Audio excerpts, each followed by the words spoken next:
Welcome to the weekend must watch on Intercut, where we wade our way through the week in theaters, streaming, and on demand. I am your co host, Zachary Shevich, and joining me, cut my life into pieces. This is my last resort. It's Arturo Zurita. Someone will be like, "Why are these boys quoting Papa Roach during this weekend movies?" But it will come into play. We have Yeah. a pretty weak week in movies this week, Yeah. but it is the second week of the Marvel train that's out. Mm-hmm. But it is the build up to what's going to be some really good stuff that's coming up. But nonetheless, I think TV was the bigger winner this week. Yeah, definitely. A lot of good TV still going on. Not a whole lot to watch in theaters unless you've been waiting, I guess, to catch Doctor Strange in the Multiverse of Madness. Uh, Theaters basically cleared the way again for Marvel, and the pickings were even slimmer than last week. I feel like, unless you haven't had a chance to catch a couple movies that we talked about back at Sundance, but for us who are trying to catch up with whatever Peacock or Netflix or the different streamers have for us, it was definitely not the best week in new releases. Why don't we get right into it with what we are watching and talk a little bit about Firestarter, the Peacock and theatrical simultaneous release about a Yeesh. girl with extraordinary pyrokinetic powers fighting to protect her family from sinister forces. This one is based on the Stephen King story, and it also has a 1984 version starring Drew Barrymore. Have you caught the original Yeah, Firestarter? they had just put the original Firestarter on Peacock, so I went back and I caught that one. And they even have Firestarter 2. That's technically a TV miniseries. It's like a two-parter that's called Rekindled or something like that. That kind of follows her character when she's older. Watching the original, which I think is better than the new one. It's also really weird because poor Drew Barrymore, she's such a tiny little girl. She doesn't know what's going on with everything behind the scenes and whatnot. But I thought it was, I don't know, there's just some creepy moments in that movie. Hmm. But I did respect the hell out of the practical effects because they're not just, it's not just a runaway story of the, father trying to protect the daughter because he feels the government's going to take her away. To experiment on her, but because she has these fire powers, like, you can see the wires because of how old it is, but it was really cool seeing, the fireballs go that way and all the practicals and the pyrotechnics that they did for everybody. So that's where I think that even with it being from the 80s, it's gonna hold up better than what this new one is.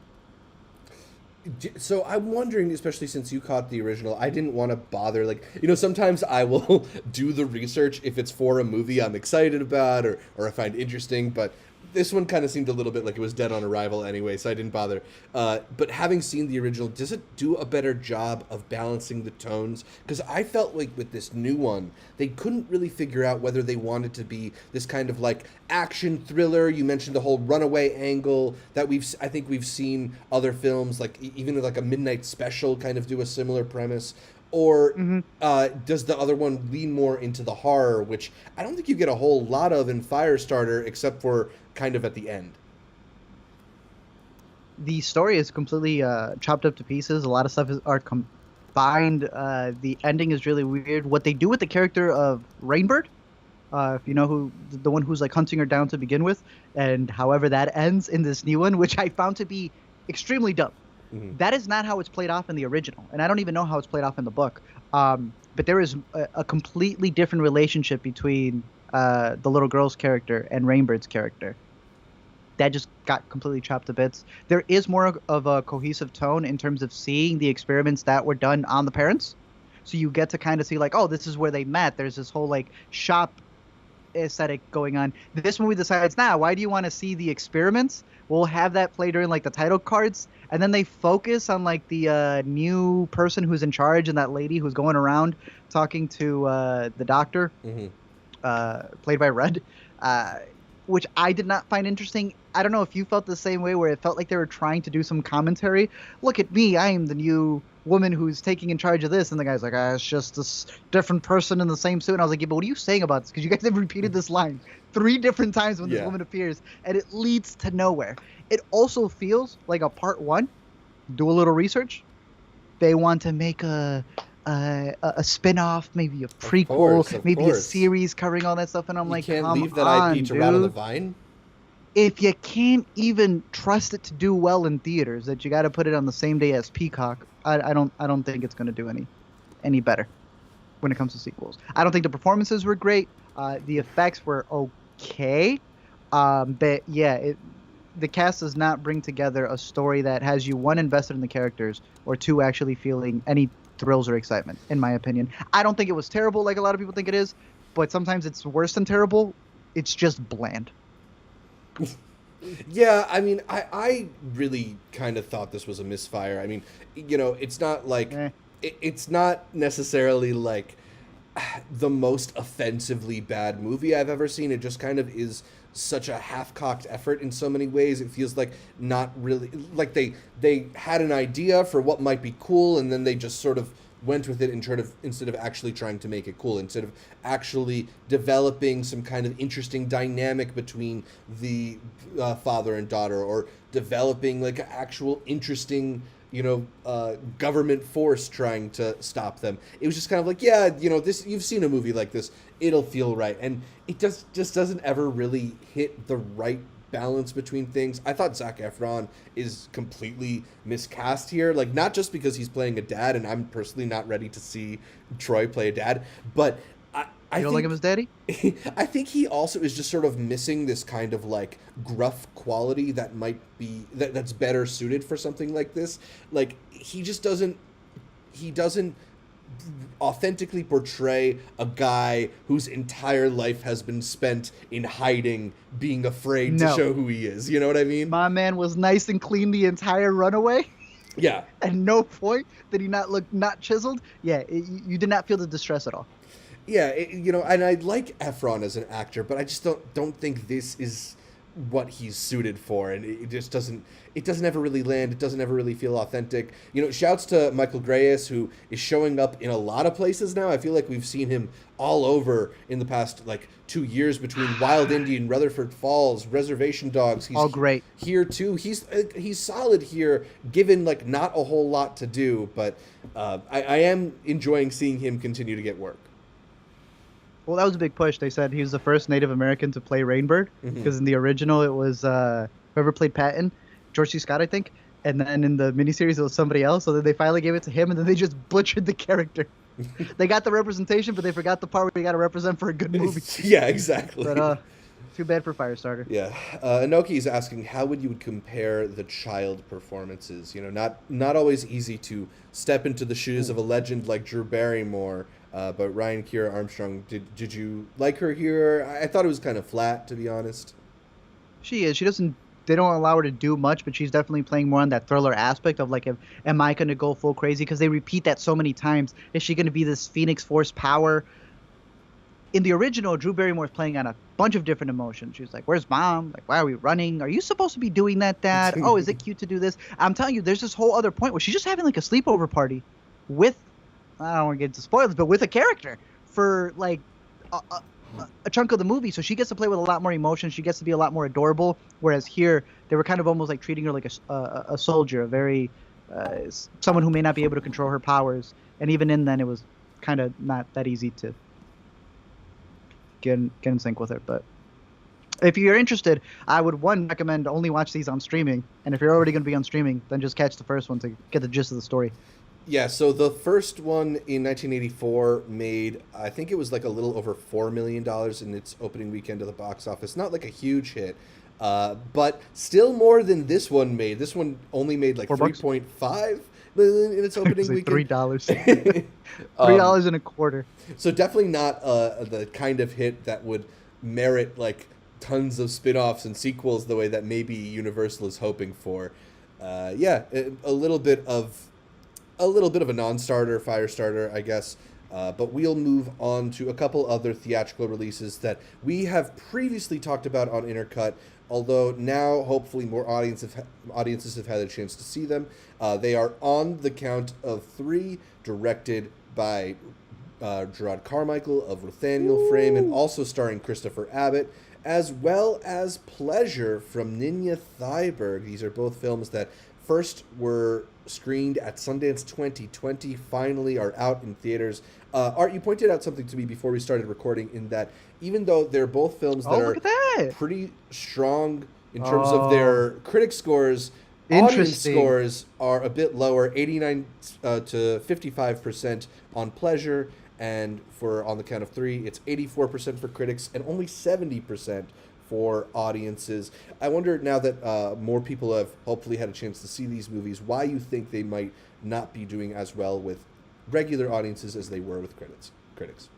Because one's about porn, one's about suicide. But I will say, when I told you about this, it was off of the Saturday reviews, and it had a On the Count of Three sitting at an 80/50, very similar to what Pleasure was sitting at. So I'm really happy that it went up a little bit more. 70's comfortable. I like that. Yeah. That's good. But originally, when I was seeing a lot of people, they were like, "Why am I watching this depressed movie?" I'm like, I don't know. Why'd you click on the depressed movie? Like, we're in the day and age where like you get to pick what you want to see, and even more than that, I think the trailer really sets the tone. The stills very much set the tone, and this was one where I felt that I don't know, like people were watching and reviewing something that wasn't meant for them.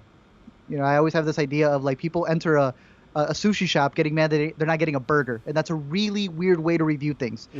So it's really cool to see that it's going up. This is also one that's available on VOD, so if you don't have the chance to go see it in a theater, which I would recommend, it's just mostly indie theaters. Do yourself a favor, check it out if it intrigues you. Shout out to Carmichael. The Carmichael Show was trending on Vudu, bro, and on Apple. That was crazy to see as well. It's a movie about, self-harm. But other than that, I think he does a really good job with his directorial debut. I think he has a very interesting eye in the way he observes and follows his characters.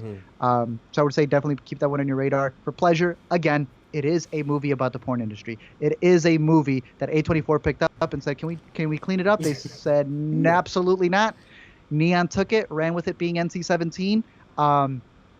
Watch it in a theater. I'd be so curious to watch it in a theater. We never got the chance to watch this one in a theater. But you and I did catch Mope, a movie that also had to do about sex workers. So many years ago, we had the whole group go watch that one. I remember Chase really wanted to see that. This is what we all thought like Mope was going to be. Yeah. To a degree, in terms of the way that it handled this industry. This one makes sense. The 55% makes complete sense. I understand why people would go into this and have their reservations for it, but even On the Count of Three has a little bit of kind of like a silver lining and a little bit of solace. I think Pleasure is a lot more rough from start to finish, and particularly I think the kind of person who might be inclined to watch a movie about the porn industry, somebody who might be like titillated by the concept of it, might be in for a little bit of whiplash, considering that it shows you some really negative sides to the industry. Not that I think it's like a movie that is against sex work or something like that. It's just it's showing you a more complete picture of what someone might experience, and it's not going to be the kind of thing that's going to reward a casual watch. It's going to reward more so people who are ready for that kind of experience, and I think critics tend to go into that kind of experience a little more open-minded than the casual audience, who is usually more so looking for, did this entertain me, than was I moved, was I stimulated? I think the audience score, it's just so open to even like the biggest troll or like bad faith arguer that you don't select for the people who aren't meeting the films halfway. I don't want to ask this question, but I feel we're in this era now. Yeah. When these come out on streaming, Zach, where do you think these would do the best? We can't get Pleasure on Hulu because you already saw what they did with the Banging Looney one. Yep. Oh, that was terrible. I tried to put that on the other day. I was like, let me try to catch up on this. We were like, what's going on? The whole thing is just censored. Very funny censors. Yeah. It's very funny, but it gives you a completely different experience of that movie. The whole movie will be black at that point. Yeah, I mean, that's Pleasure. The thing. You can't do that. It's whoever is like willing to stream a movie like this at this point, because this would probably be the I mean, you've seen 365 Days, I haven't, but this feels way harsher than anything that was in it is. It's way harsher. The bigger question, I mean, On the Count of Three I could see actually doing well on a Netflix, or maybe even on HBO, because they can pair that with Nathaniel. But I'm wondering who will even stream something like Pleasure. Like, or do we have to wait for like Criterion to pick that up or something? Maybe movie, maybe Shudder, maybe. I don't know if it's a typical Shudder movie, but PBS. yeah, definitely a POV movie for sure. But yeah, a lot of interesting stuff. Hopefully you've had a chance to see some of those movies in theaters. Let us know if you did get to see them. Speaking of streaming options, let's talk about Netflix and their latest film, the comedy Senior Year, about a 37-year-old woman who wakes up from a 20-year coma and returns to the high school where she was once a cheer captain in hopes of becoming the prom queen. Of course, this is the latest Rebel Wilson comedy. Rebel Wilson, who's kind of formed into one of the bigger comedy stars out there, although I don't know if she's had necessarily like a huge comedy hit to her name yet. Comedies in general are hard to review because I think so much of it comes down to just like whether or not you found something funny. But I think we both agree that this probably wasn't good, although I'm curious if you think this was like just a regular miss or a true disaster of a comedy. I loved it, Zach. Yeah? This is landing up on your top 10 of the year? Sheesh. Did you now, son? It is a mess. I am not saying it is a coherent movie. This is exactly what I meant when I said, yo, this 80s stuff that we continue to reference, it's not funny or great just because y'all were raised in the 80s and now you guys are screenwriters. We are now in the period where it's the 90s and early 2000s time. Mm-hmm. That is our generation. Mm-hmm. I am still saying it is not funny. It does not make your movie good when you just stop the entire thing to do a routine. Come on now. Yeah. Half the movie feels like a trailer. It's cut up like a trailer. Then the other half is like, no, you want to see the whole routine. Rebel Wilson, she's practiced this entire thing. The premise of her spending the first 30 minutes as Angry Rice, who I think is a fantastic actress, and then going through an incident in order for her to have been in a coma and then wake up. I did not know this. All I knew it was they were doing a 17 again. Yeah. Rebel Wilson ends up finishing her senior year because she was never able to finish it, and thus it's a way for... Oh, how do I put this back? So it's a way for Rebel Wilson now to be like, man, if now I could be back in my senior year, I wonder how me now would do that. And I'm like, what a stretched out plot device for you to be able to relive your senior year the way you want to live it. Mm-hmm. I do think that there were some jokes that were pretty funny. I thought her dad was hilarious. Anytime her dad came in, to just be like, what are you doing? He got me. There was a couple of quips within some of the friend characters that I thought worked. Mm-hmm. But yeah, if the whole story already feels like her trying to like flex on her haters type thing, like look at me now. So the whole movie's edited that way too, to just be like, this was something I loved from my past. Now you guys have to sit with it.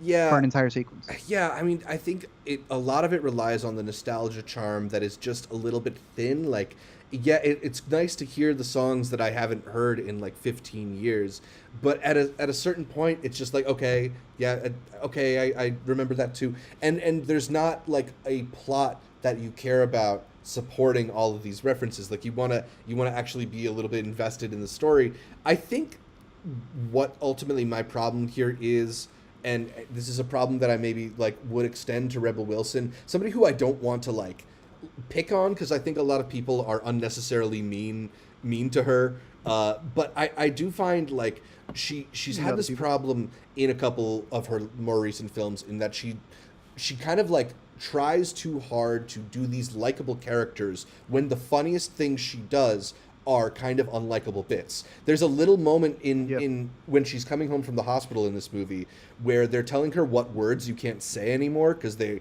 are now considered offensive, and her in that she's funny in that moment because she is like just genuinely being offensive and not really caring about it. But like I think when you play into that the way that she does kind of in Bridesmaids, she does kind of in Jojo Rabbit, like being a little bit more unlikable, it might make you like her more. And I think that actually would have been a better comedy about this woman who is from the past and is not up on social norms and is probably a little bit offensive, but they come to like her in the end. And instead, it's about like, how cool is Rebel Wilson? Look at Rebel Wilson be so cool. And that's just like, I don't know anybody who wants to watch that movie.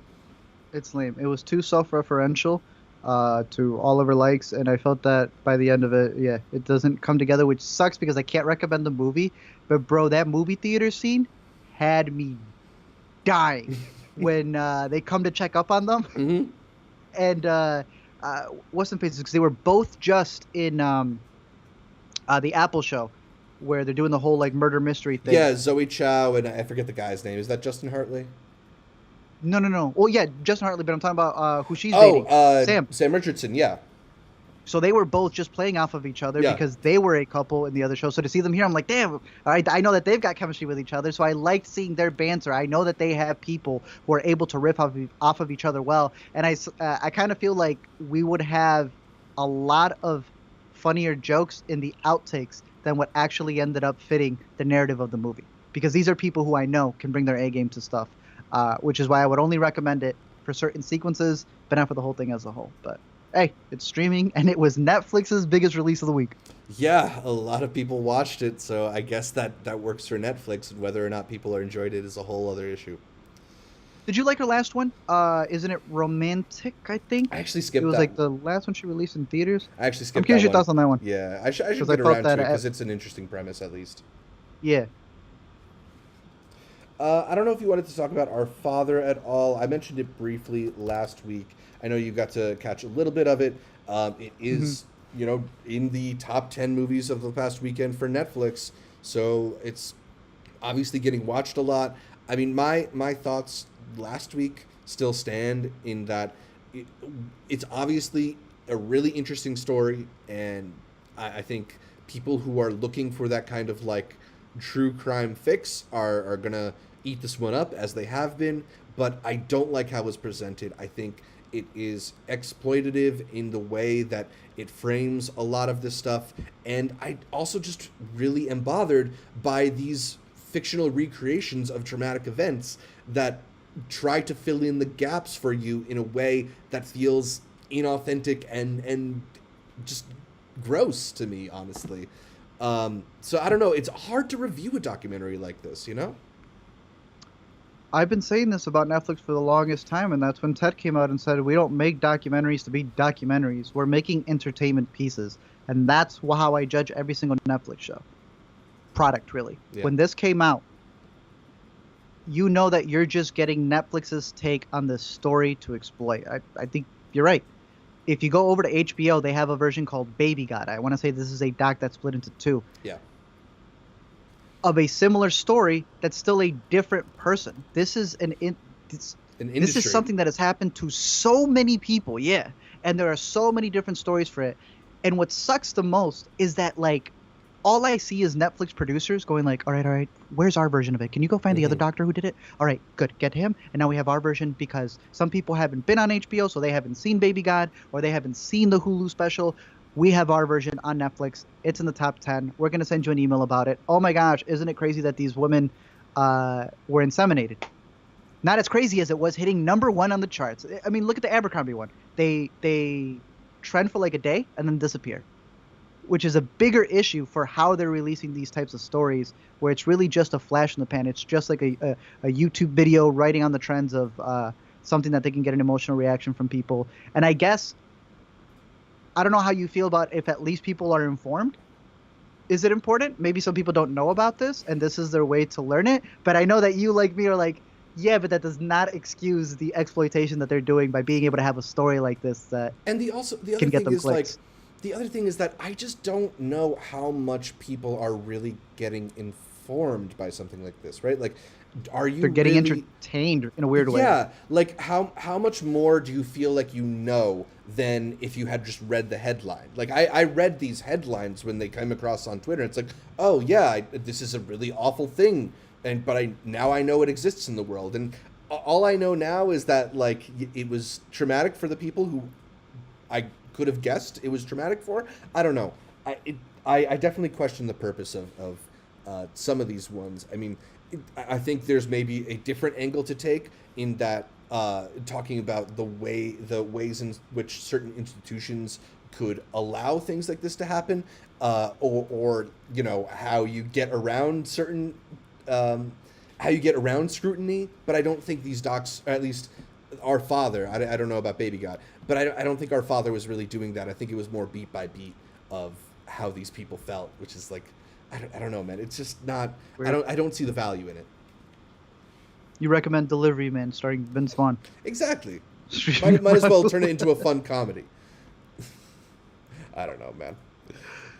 All right, let's talk. You had a very interesting one here. Yeah. Let's talk about something I liked a little bit more. Spring Awakening, Those You've Known. It is a new documentary on HBO Max. I think it may be an HBO original. I'm not sure if it's the full service or just the Max, but either way, it's something that I enjoyed a lot. Now, I sort of have like two sort of competing ideas about this. I want to talk about Spring Awakening, the musical, first, because it's probably not something that a lot of people are familiar with. I don't think it gets performed that much. Yeah, I caught it way back in, I want to say 2007. With Lin-Manuel Miranda?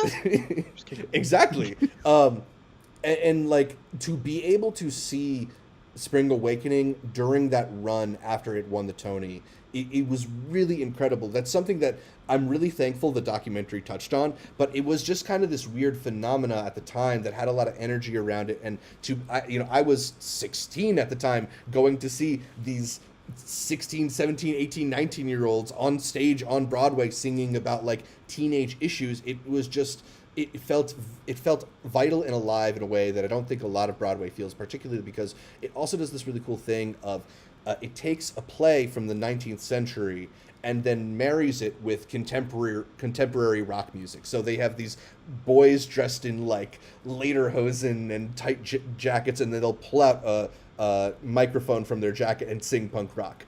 So it creates this really interesting juxtaposition that I think serves the material well. The play is essentially a story about a bunch of different young boys and girls experiencing their kind of sexual awakenings and dealing with different traumas, and whether that's, you know, from the most wonderful aspects of the sexual awakening to like the most dark ideas that you can think of.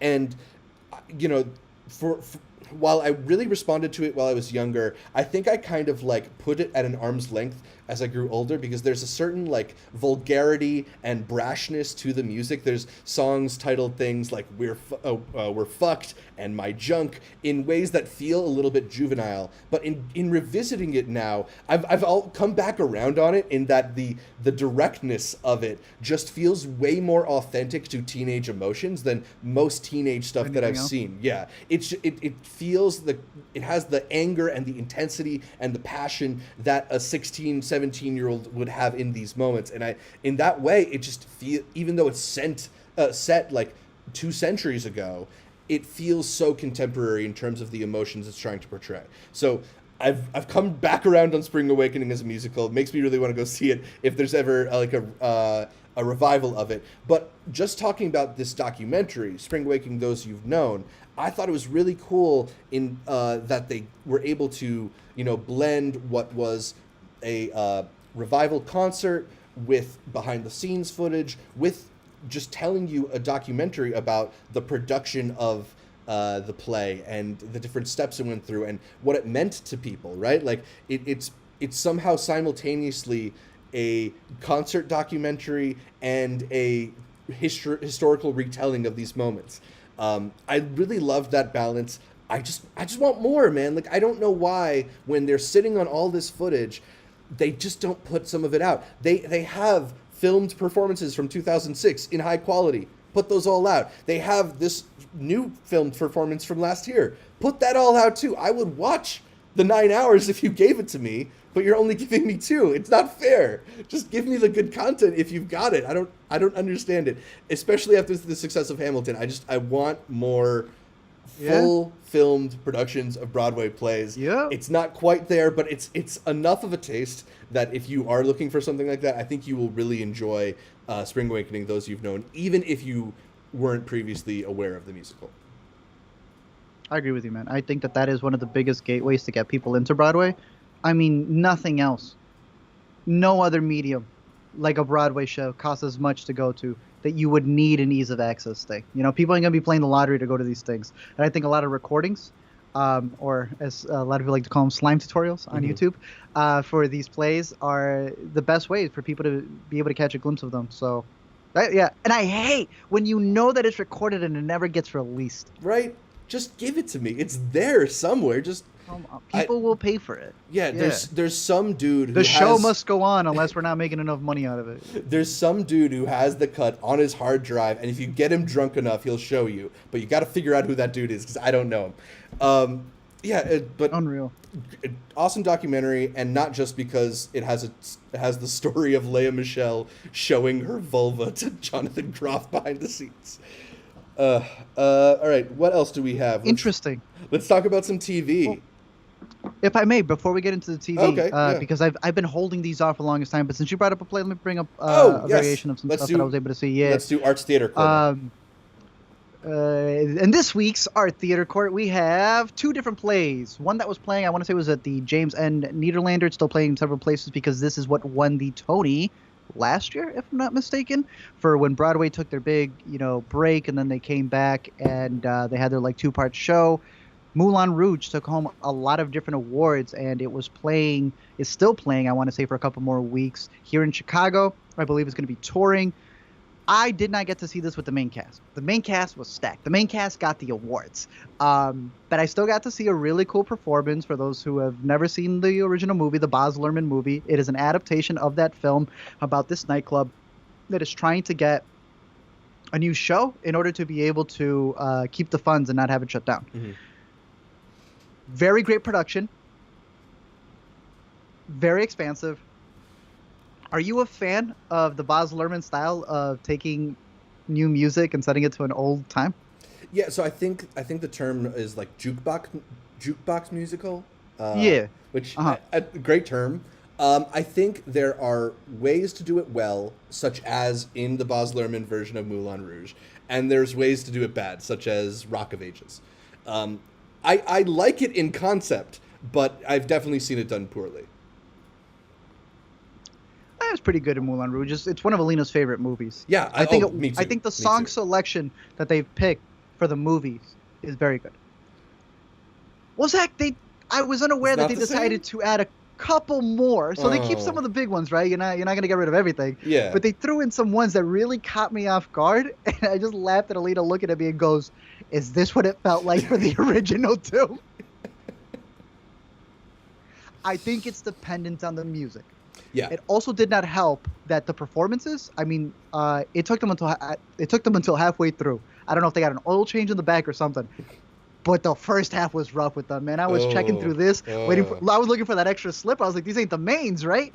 In the second half, they all come in a little bit better. But I will say that out of everybody who was there, the story, if you're a fan of the movie, I guess it's worth catching. The best part was definitely the production design, but I want to shout out, if I see him here, Andre Ward.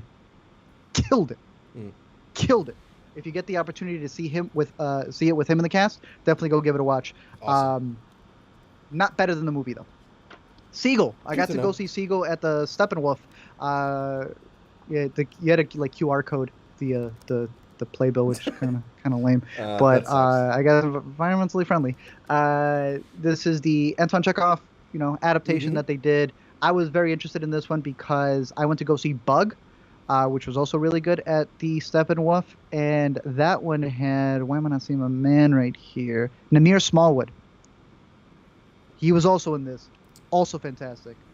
This is also in their new room. I mean, if it's Chekhov, so if you're into Chekhov, but this is their new expansive corridor that they created during the pandemic. So it is a 360 room. So you get to see the entire performance right in front of you. And they had these crazy machineries that were coming up and down. Fantastic experience. If you're able to see a show there, I'm kind of reviewing the new venue.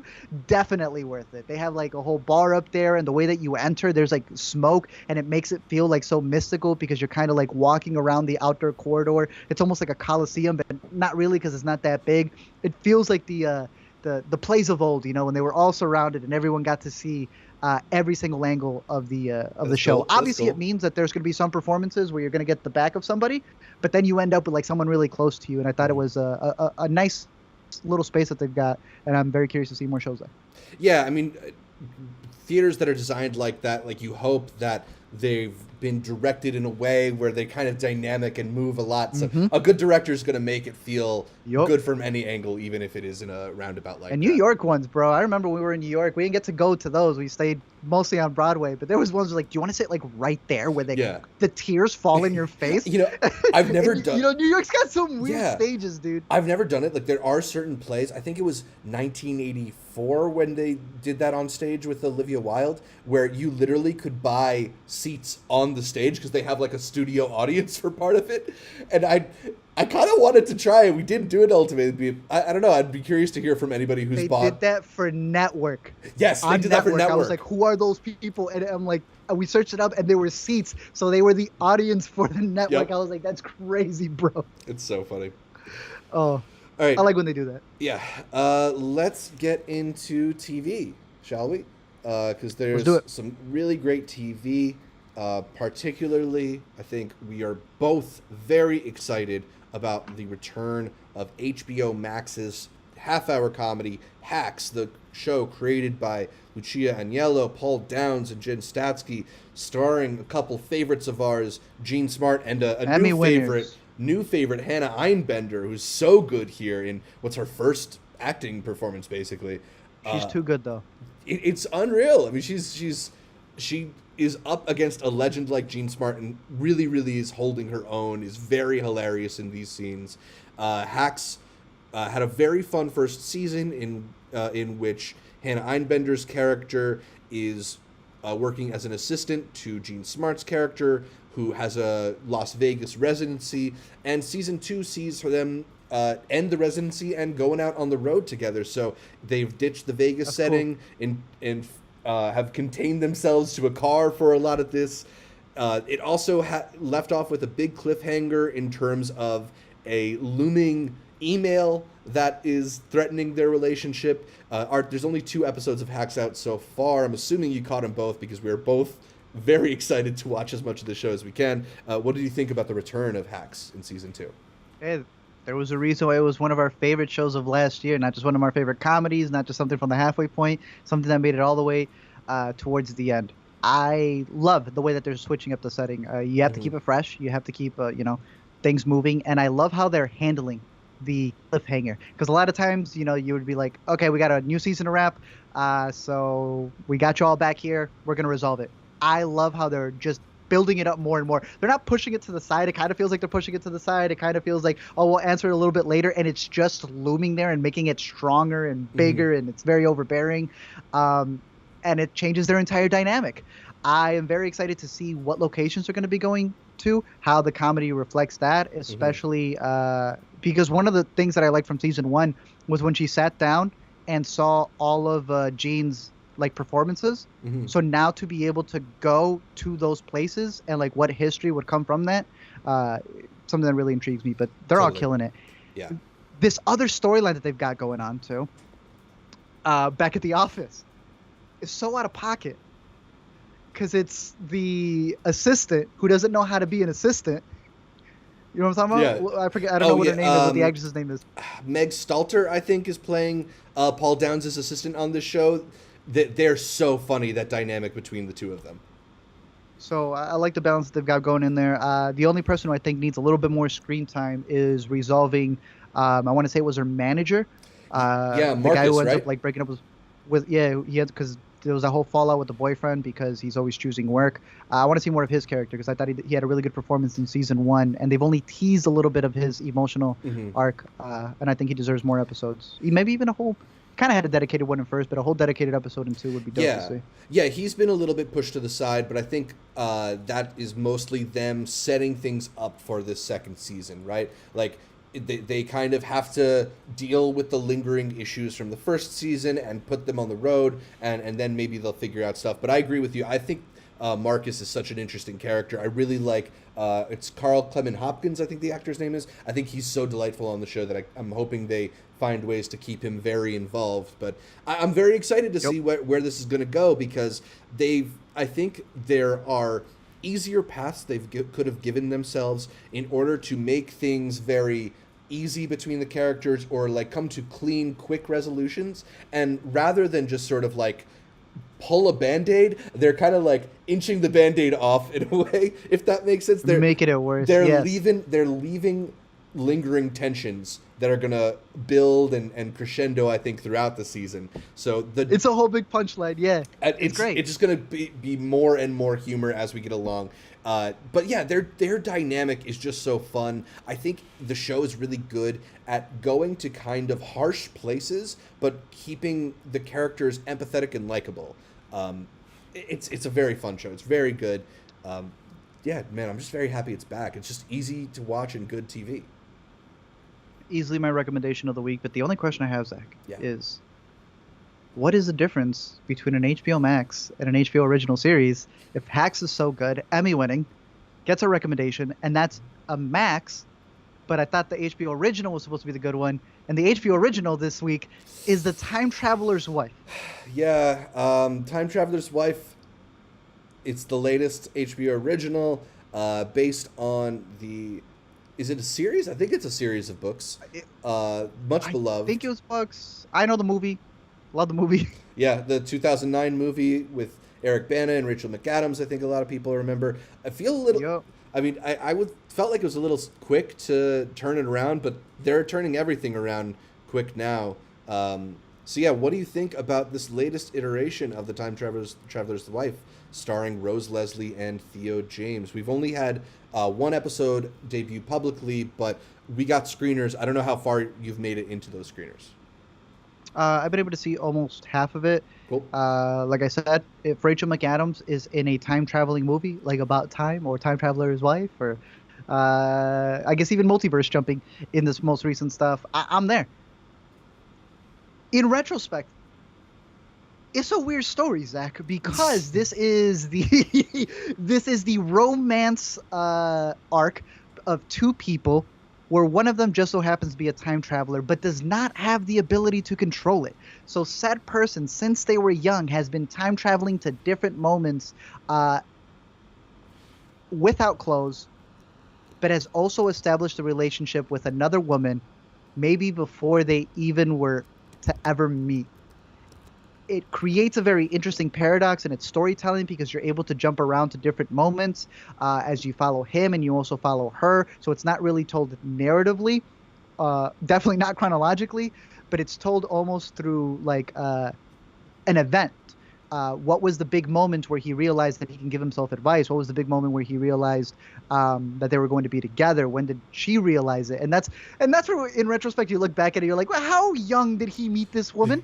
It's a little weird. It's a little weird to be watching this show with so much discussion of grooming in the news recently. Yeah, look, I'm gonna keep it a buck, bro.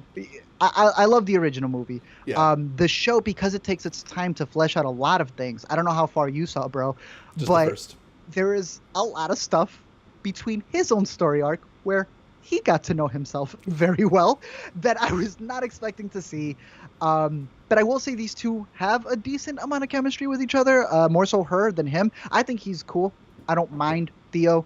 I think Rose is a much better actress. I think she's able to bring a lot more of the vulnerability to it. But I'm very curious to see how it develops towards the second half, but even more so how it gets received, because we are not in a world of nuance, and these are stories that definitely need a dollop plus of it. And it's entertaining so far. I think if you like the movie, you'll enjoy this. If you read the books, I'm very curious to see what you feel about certain aspects now being adapted to a motion picture or a television series. Yeah. But so far, I think it's pretty decent. It's an intriguing show. It just feels a bit messier than I think I'd expect from an HBO series. That original. If it's a Max, I'm good with it. Right. It's just like not all the way there, not it doesn't feel like it has a clean enough, jumping off point. It's just sort of like a collection of ideas at this point. It seems kind of intriguing, but I'm just not sold on it yet. I'll give it a few more episodes, but yeah, it doesn't seem like you're a whole lot higher on it, and you've seen more than I have at this point. Yeah, and I also know I'm a sucker for time travel, but Yeah. other than that, I mean, there is just there's a movie version where you don't have to sit for 10 episodes and you get the whole story. True. Maybe I should catch that. All right. You want to talk a little about Atlanta? Let's do it, bro. Since the last time we talked, I had missed a couple episodes that you had seen, and then I caught up, and you had missed the last 2 episodes. Now we are all caught up. I think we have one more episode to go, Yes. if I'm not mistaken. Yes. But where do you want to begin? Some of the ones we missed, or the most recent one directed by Childish himself? I mean, I think we could talk about the latest one first, the black and white episode, season 3, episode Beautiful. 9, a very intriguing episode. And yeah, like you said, not just directed, written by Donald Glover, although it is another one of the sort of tangent episodes that we get occasionally on Atlanta. We get a lot of so far this season. I think it's the 4th out of 10 that didn't involve any of our regular Like that? characters. You like it? I do like it, although if I'm being honest, I feel like 4 is a little more than I want. I like spending time with great actors like Brian Tyree Henry, Lakeith Stanfield, Zazie Beetz. I want to hang out with them. And I it's not that I'm not enjoying the bottle episodes. There are some that are better than others, but it at a Push them to certain the point, side. it's a little like the balance is a little bit off, I think. I feel you 100%. I like if you're making like the bottle episode or whatnot, but it still kind of be connected. Not like the the Teddy cop out Perkins. in the pilot. Yes, thank Yes. you. Not That's like my the beginning one favorite from the version season of it, yeah. where he just wakes up and it's like, oh, there he is at the end. No, I'm not talking about that. Like the Teddy Perkins. I wish he was doing more of that, and I don't know if it's just an excuse to not have to develop the characters because he's trying to like maybe save their storylines, and there's so much he could do since we continue to be overseas for a lot of these episodes, but. What did you think of this one? Did you like the way it was shot, the performances, the premise? It's funny because the way it was shot, I don't know if you also thought this, but it immediately reminded me of the Rebecca Hall film from last year, Passing. The moment I saw the kid playing, I'm like, they pull in a Tessa Thompson. Yeah. Because I can't tell right now. Yeah. I thought the exact same thing. I thought that's what he was going for. He It was gonna is. do the 4-3. No, but it's intriguing, like it's a smart way of kind of making this good. nuanced thing a little more black and white than we want to talk about it. I think the show does a really good job of examining these intricacies of racial issues and delving into what's not black and white about being black or white. It does it in a way that is both kind of like intellectually stimulating and also like very funny.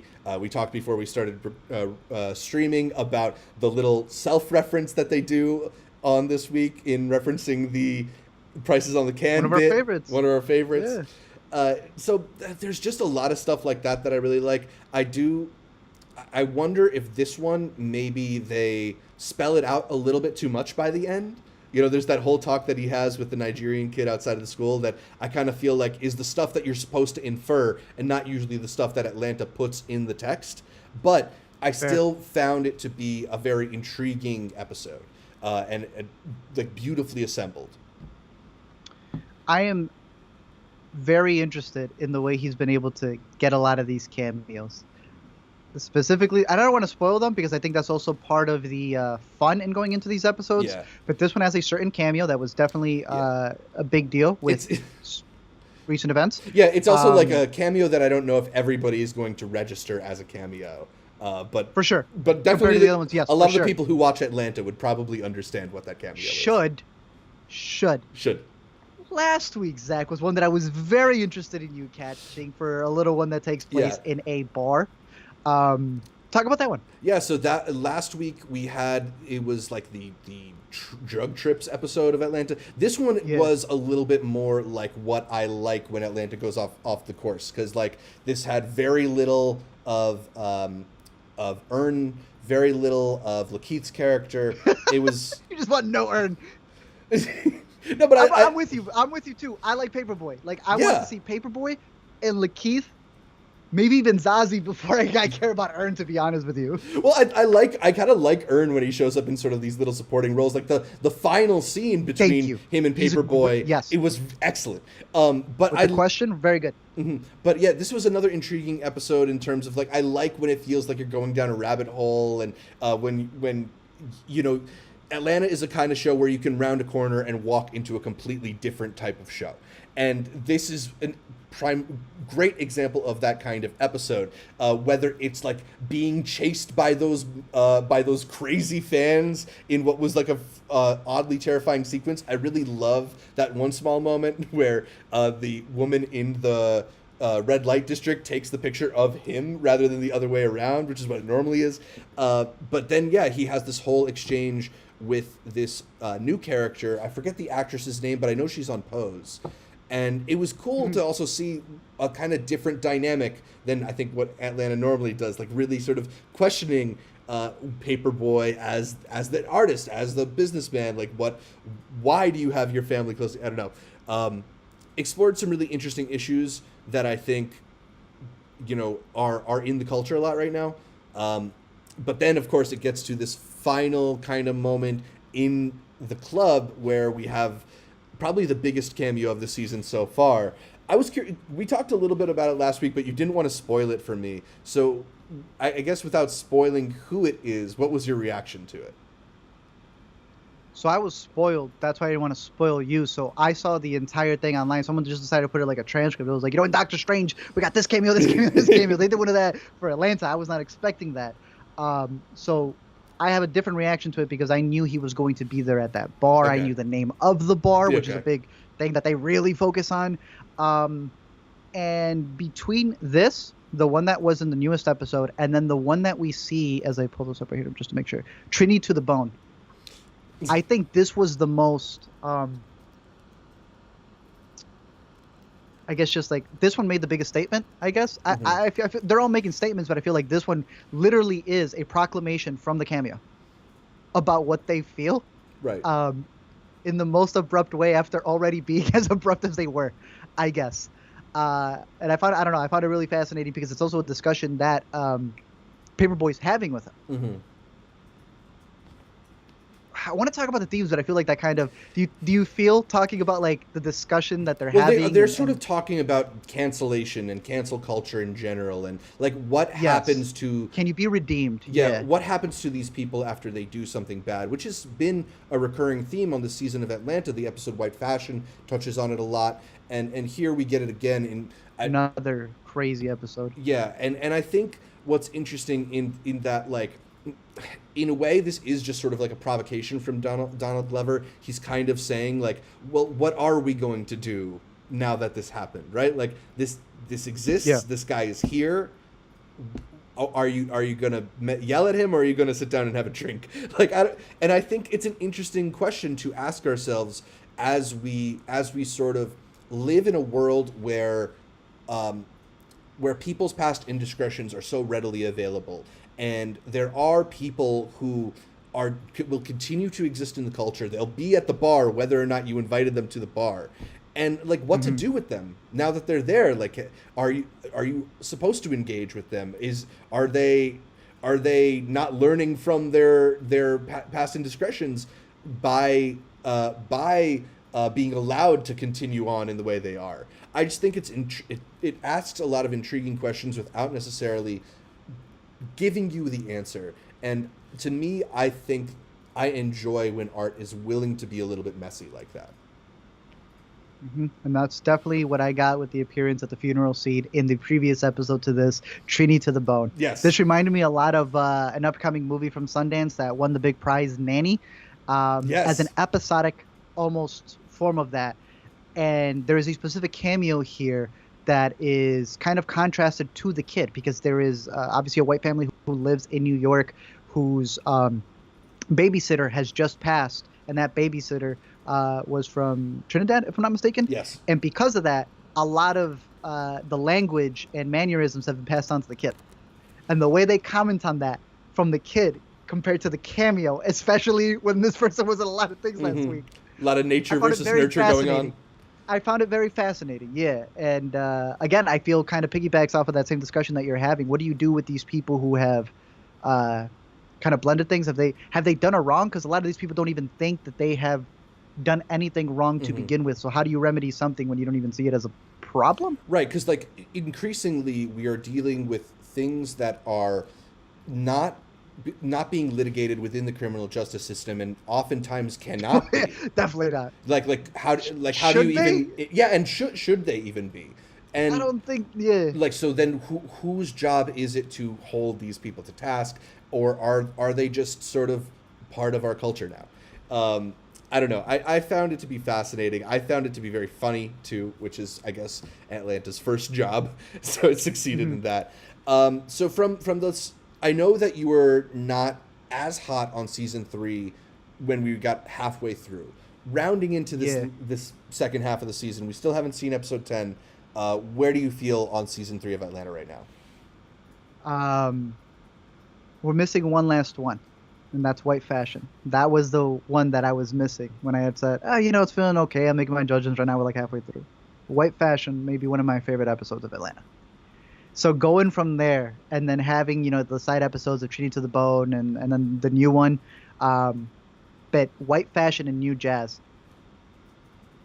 I need an hour episode for this finale, bro, because Yeah. all I'm saying is that if you would have, I like Trinity to the Bone, but if that would have connected with them again, you would have had a run of 3 that would have been crazy. Mm-hmm. Um, to me, Atlanta is all about the story of Paperboy and what he's going through. Mm-hmm. That's all it is. And you have, his 2 friends who go along with him, but it is his story, and I think nothing encapsulates that better than white fashion and him realizing the industry that he's in and him realizing that he's not asking the questions he's supposed to, which is why I think white fashion and new jazz go perfectly together. I had pulled up her name, or who played Lorraine, Ava Gray. She did a Yes. fantastic job. She did a fantastic job in asking him the questions that he doesn't realize the people around him are no longer asking, because you don't realize that you're in a certain place until you're in that place. Mm-hmm. You're not, you've almost sheltered yourself to that degree. And I don't know. To me, every episode of Atlanta needs to inform the character of Paperboy to some degree, or at least his world, in my opinion. That's what I love about Atlanta, and that's what those 2 episodes did well. And yeah, I take back what I said, bro. I'm back on board with it. I still agree with you. Too many anthology episodes, but damn, yeah, those are really good. Yeah, that episode of New Jazz was a highlight to me so far. It reminded me a lot of, I want to say it's called Lost in the Woods, the episode with the barber, which is another Paperboy centric episode. But yeah, I mean, that to me, that's when Atlanta's at its best. So I really like to get those types of episodes. Haircut episode, top 5 for me. It's a great episode. Yeah, I mean, so I still think if I have to power rank the seasons or something like that, like I'd probably put it 3rd, but like that's only because I'm so high on those first 2 seasons. This is still one of the most interesting pieces of television out there. I'm can't wait to watch every episode. I'm diving in as soon as I can. So very excited for that finale and hoping that we get some resolution with Ern and Van, because Van has been kind of a mystery this season. Bro, I don't even know what's going on there. But I do want to point out what Lashana said in the chat, that Lorraine was his mother's name, and I feel like she was asking him the questions his mom would. I had heard that on Twitter after the fact. It's a beautiful statement. I love that stuff. It very good, and one of those things that shows you how smart a show like Atlanta can be. All right, let us move on to another TV show that you brought up last week, and I finally caught because I was very excited for it, and you gave me the recommendation too. So let's talk a little bit. I love that for you. The Showtime show created and starring Vanessa Bayer as a woman who gets a job at a QVC-like company selling products on TV, and then fakes a cancer diagnosis to help her keep that job. I mean, I'm really enjoying the show so far. I think it gets the proper balance between uncomfortable cringe and like just genuinely fun comedy. Like it's not leaning too hard in the stuff that's too hard to watch. It's just the right amount of character that it makes it really, it makes it really believable and makes it feel like a world, you know? I think Vanessa particularly is just so good at riding that line of like trying to present a chipper outer face, but showing you that she's actually very uncomfortable while doing it. She's so good in this role, perfect role for her. It's meant for her. Yeah, it's just like, you know, sometimes you feel like you have the perfect project and actor line up, and this really is that. I can't think of anybody else. Yeah. Who could fit the role that she's got going. But ironically, the only other person I can think of who might be as already good on the show is Molly Shannon. Yeah. But yeah, I'm really curious to hear what you think about the other episodes. I think I'm behind one, but I'm really happy with the emotional weight that they bring to it, and I'm curious to see how well they continue to balance both towards the end of it, and to see how they continue with it, because it's supposed to. I think they're looking for a season 2, so we'll see. Very cool. All right, let's talk a little about Candy, which had a week-long run of 5 episodes. This is the show about Candy Montgomery, an 80s housewife and mother who has some deadly consequences by the end. It was an intriguing release in that they put out the 5 episodes one day after another across the entire week. A lot of content, though, for one week. It almost felt like a binge release. I only caught the first one. Did you catch all 5? Well, I'm on 5 right now. Okay, so what did you think of most of it? So I want to review the release process first, because a lot of people did not know it was a 5-night event. A lot of people tuned in. They do that thing where they come back knowing good and well that it hasn't been a week, and they were surprised to see there was another episode. But no one connected that I was talking to who was watching the show. Oh, that there's another one out. I'm like, yeah, they're all out now. It's 5. It's like, no, there's only 2. I was like, no, it's all 5. But what I only saw, and it's this whole back and forth, because I don't think it was conveyed that this was a release strategy that people knew streaming services could do. I think it's a very interesting way to release something, but I think it would need to serve probably a bigger thriller, and this ended up being more of a drama. And I think that's why it wasn't something that worked in the same manner that they thought it probably could have. I am up for more people doing this, because instead of dropping everything in one day, you can drop it in a span of time where you can actually get more engagements. They did not get that with this, in my opinion. Yeah. In terms of the story, I think it's shot impeccably well. I love a lot of the compositions in this. I think the sound design does a great job at making the whole suburban house life that they're living a lot more eerie than it really is. Mm-hmm. And she's really good in it. I think she does a great job at kind of playing these both sides of a character who could be crazy enough to do the incident that's been displayed, or maybe is just very nice and is trying to get away with it, or it's that manipulative style of her that is able to control a lot of the narrative. But I was impressed with it. I do, at the end of it, feel it could have been a movie. Yeah, it does not need to be 5 episodes. It could have been a film, and that's always and it comes from a film director. Mm-hmm.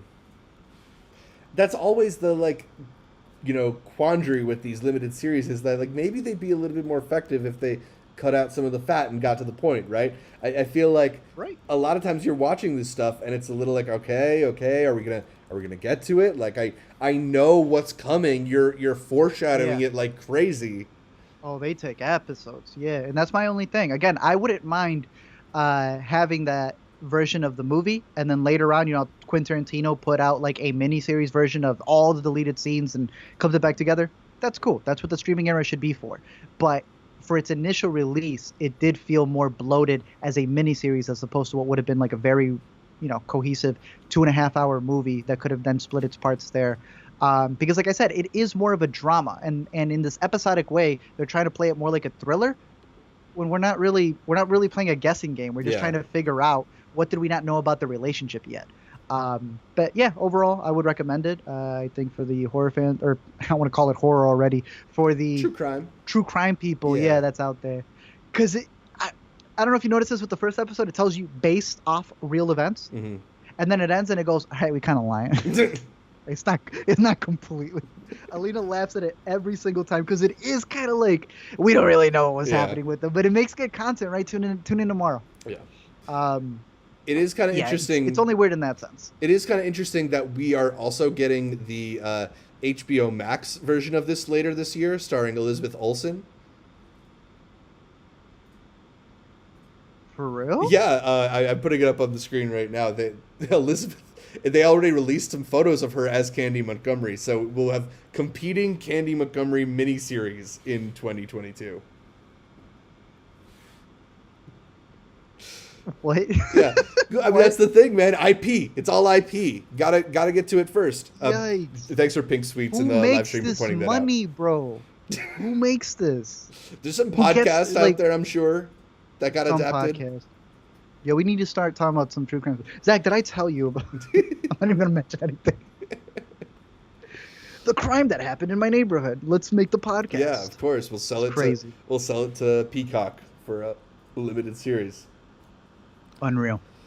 All right, so I think that's just about all we've been watching. Kind of a lot more to talk about than I think we thought we might at the beginning of this, but we always find some good stuff to talk about. Yeah. But this is depressing. What's going on? What we've got in the next category right here, dude. Oh, are we gonna go to Con? Is that what we're talking about? Oh yeah, unless we had anything else that you caught from this past week. No, let's get into a little bit of yay or nay. Hit it up quickly because the Cannes Film Festival is starting soon, but there is this late-breaking story from Deadline talking about the Cannes Film Festival's refusal to engage on certain issues. There has been, in this article, which oddly makes Cannes, Deadline, and Variety all look bad. Deadline has basically said that Cannes is the only of the major film festivals. It really does. Yeah. Cannes is the only of the major film festivals that does not allow for unchecked interviews. They basically request that press send the interviews to them to be approved before publication. And this Deadline article is talking about a recent spat between Deadline and Cannes, in which a question over diversity and inclusion was apparently answered off the record, according to Thierry Frémaux, the head of the Cannes Film Festival. And Deadline says it's on the record, but Deadline is still not publishing it, despite Cannes saying not to basically, they're saying Cannes is evil for not letting us publish this, but we're not going to publish it because we don't want to mess with Cannes. So yeah, they don't want to mess with a relationship. I don't know. It's a frustrating story on a lot of accounts because people are just like, it both shows the lack of accountability and the lack of reporting on this accountability too. Apparently, there was a press conference for the Cannes Film Festival earlier today in which somebody asked a question about this article and was met with complete silence. So rather than, respond in any way, they're just running away from questions of diversity and inclusion. And while so many festivals have made major leaps in terms of the percentage of filmmakers that are not white males they include, Cannes has steadfastly refused to adapt and is just prioritizing whatever films they want to prioritize. I don't know, man. What was your reaction to reading this piece?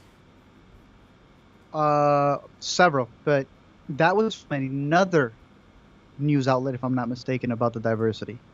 Deadline had asked about a director, and said director was told that they can come back whenever they want it. What you did wasn't a crime here. Yeah. They said, yeah, we don't want y'all talking about that. Which, I agree with you. I find it funny. We're not allowed to ask the question about Roman Polanski, where he responded like this about Roman Polanski. We're not allowed to tell you that we asked that question and he answered it this way. As you're doing it, but then saying that there's still something else that can't be really dumb. If you're Deadline and you're already going to blow up your relationship with Cannes, blow it up for some good journalism. It makes no sense. But again, you're talking about journalism, you're talking about reporting, you were talking about accountability. Zach, what? Zach, dude, you know how these things run. And my thing is, I feel a lot of people at home don't. If you're not going to these film festivals and holding, do I even have one of these here, bro? How do I explain this to you? All of these things that we get from these festivals, you open it up to see what's playing in your badges. And what's on the badges, bro? What's the sponsors on all these different things? Mhm. It's every damn news outlet that's for film out there. IndieWire, They're not Variety, reporting. Hollywood Reporter. They're not reporting.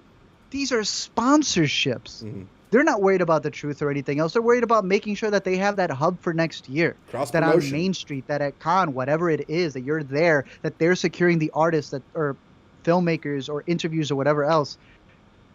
I'm not surprised by that. So I'm glad that we're in agreement that they're over here playing the victim. But in that same article, Zach, do they not say, I mean, we had no problem with it last year when they edited us and censored us. Or they edited us last year, but this year we feel it's censorship. Shut up, bro. I know. We're willing to play the game, but this one, we just can't do it anymore. To me, Deadline and all of these people, I got you, Zach. Deadline and all these outlets here, they're no different than what they're complaining about. Because Zach, you and I have had this discussion about all of these companies remaking themselves. But if all of you weren't already guilty of doing the exact same thing, then you wouldn't need initiatives. If you would have taken initiative early on, you wouldn't need an initiative now. That's all I'm gonna say about that. Yeah, man. I mean, there's places that do it better and places that do it worse, but there's not a whole lot of places that are great. And Cannes has definitely made a name for their refusal to kind of adapt and be modern in they're that French. way. Yeah. Is it bad to say that they're French? But it's That's weird such a French thing to do. Because the French are often labeled as these like very liberal, progressive people, but obviously there are gaps in that, and maybe it's part of it is just being in this old institution or something. But yeah, it certainly is. I think you can see it when you look at the lineup of Cannes compared to everywhere else. So it's definitely frustrating, given that Cannes is such an important festival for films, and it's frustrating given that all these major outlets that should be holding them to task often need their coverage from Cannes in order to generate clicks and generate ad revenue and stay afloat. So it's a self-feeding system that is very hard to wedge your way into. They're big. I'm worried about the little guys. Imagine what they're going through, Zach. That sucks. Yeah. You won't even hear from them. Let's hit a couple topics that have been suggested to us in the chat. Yassine wants to know if either of us have seen the trailer for Boys Season 3. I'm so in on the Boys. I'm staring at it. Oh, you're looking at the thumbnail? I'm looking at it, bro. It's like right there on the IMDb, just sticking out to me. You hate the Boys. What were you saying? I'm so in on the Boys that I kind of don't need a trailer at this point. I'm just going to watch it. Okay. I agree. Yeah. Do we have them? Do you know if we have them? They haven't sent it to us yet, but that's the other thing. Amazon's usually Jude, good right? about sending us. Amazon's real good. Yeah. Devesh asked, speaking of unfunny garbage, any thoughts on the SNL opening monologue this week? I don't I don't think you have to take a particular side on the Depp Heard trial to think that making that your opening monologue is pretty disgusting, just generally speaking. I feel like it needs to be covered. Maybe not the opening, I guess, but it is the biggest thing that's out there. But I agree with you that it is hypocritical to comment on it and critique what people are doing while you're doing the exact same thing. I guess that's the theme of this episode. Yeah, you're doing the exact same thing, and it's become so weird. I don't even want to get into it, but there's a lot. I'm sure we'll have a discussion at one point. I will just say this. I've been seeing a lot of movie channels cover this in Explain series. It's bad, man. It's real. You're bad. as bad as what you're saying in the video about how disgusting people are for commenting on this while you're doing it for the clicks as well. That's all I'm going to say. Yeah. Hey, I don't mind a timeline of the events, but you're literally making commentary tracks. Yeah. For a trial, bro.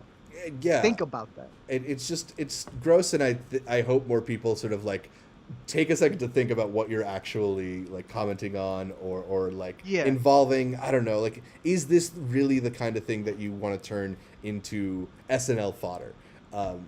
It just, I don't know. There's a way to approach it. I don't think it should just be ignored. It's too big. Right. But I think you're dealing with a scenario. Yeah.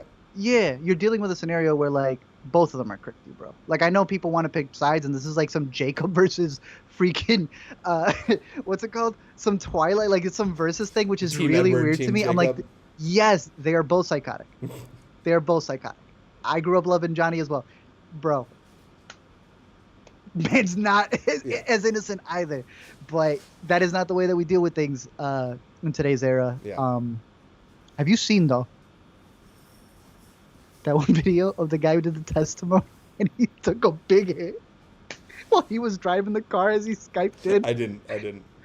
And the testimony, he gives testimony, he goes, yeah, thank you, Jared. And then it ends, and the judge calls for a break, and she just stares out into the abyss. I'm going to send it to you, Zach. You're going to watch it in front of me after the stream, and I can guarantee you you're going to laugh. I can guarantee you. I have not seen a funnier video. I hate to say it, but it was unreal reaction from the judge. It is the craziest thing that's happened. Even on my TV, on my Vizio, it says, new Netflix show. Also, live coverage, Amber Heard versus Johnny.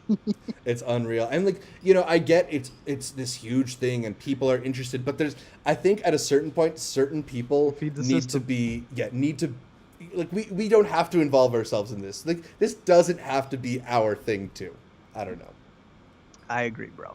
But while I did not see the opening monologue, I think it was Selena this week, she did this one about the That's Sad. I actually thought that was kind of funny, bro. I know a lot of people who have that slang, and I saw that was getting shared around. So if you haven't seen the Selena Gomez That's Sad bit, one of the decent sketches that came out this week, plus a couple of cameos from your boys, because she was hosting, because season 2's right around the corner for Hulu's Only Murder in the Buildings. Yeah. So there's one that I don't want to spoil for you, but I think you should go look for it, and I think you'll find it. Yeah.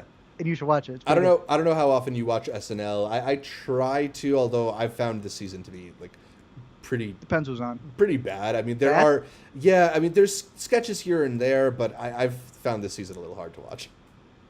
I haven't liked SNL in a minute, but I heard they're doing a whole rebranding. A lot of people are leaving, so we'll see. Yeah, they need to clean house. The cast is huge right now. Devesh also asked, any thoughts on all the TV cancellations? MODOK is a bit of a shame, but apparently Hidden Monkey is next on the cutting room floor. This was a pretty historic week in terms of TV cancellations. More shows were canceled this week than I believe any week previously, and that's it was crazy. Mostly a result of our peak TV era, in that there's more shows being made than ever, but it's also that with this whole Netflixification of things where shows get only 2 or 3 seasons and they're done, there's studios are just super quick to pull that plug. I mean, the CW canceled like half of its programming. It's also weird because a lot of them, you're saying quick, but a lot of them do a season 2, which I find really weird. And I said this to you about when we were covering Woke, when that was coming up for a season 2, and I was like, are they doing this thing where they don't want to cancel a show like Woke for a season 1? So they'll literally waste the money on a season 2, set up a storyline, and then be like, we were never going to give you a 3. We should have canceled you back at 1. Because a lot of the NBC shows were given second seasons, and I'm like, how do you greenlight something for a second season and not know that it's not going to be able to do a third? I feel like you're wasting that money on a season 2. So I wonder with some of these, not all of them, but with some of these, if they're getting a 2-season guarantee, particularly because, like, if you are only doing like 6 or 8 episodes in a first season, that's barely anything at all. I think some of these shows are getting like 2-season guarantees out of the gate, and then something like Space Force. Why'd that get a second season? They didn't promote that at all. What did I tell you, bro? They were not going to come back with that. I mean, I knew it because it's too expensive, but jeez. What a waste of money. Oh, my goodness. Yeah. That's sad. I'm going to tell my kids about Space Force. TV has to do a lot of restructuring, I think. People are really just desperate to find a show that will hit, and they're not spending as much time investing in the shows they already have. I think they really would be better off like doubling down their commitments on certain shows rather than getting 2 shows. Mm-hmm. Yep. I was really happy to see Grand Crew, a show that we've both shouted out on the Intercut, did get picked up for a second season. Nice. Yeah. Barely? That's good though. They said that it actually did like 17 million viewers on Peacock or something. So I don't know if that's good or not, but Because I was a little worried considering that Hulu got stripped of everything. You know, yeah, I've had family members messaging, "Hey, so that Paramount, yeah, we yeah, share the Hulu. They took out those shows, didn't they? I got you. I got the Paramount. Reportedly, allegedly, supposedly Paramount. In case y'all start pulling a Netflix, but the fact that they ripped all the shows off Hulu, I was worried if that was going to affect the viewership for his show, like Grand Crew, if people right. didn't have the other service. I'm glad it didn't. So that's good. Yeah. LaShawn also asked, how are you guys enjoying Better Call Saul?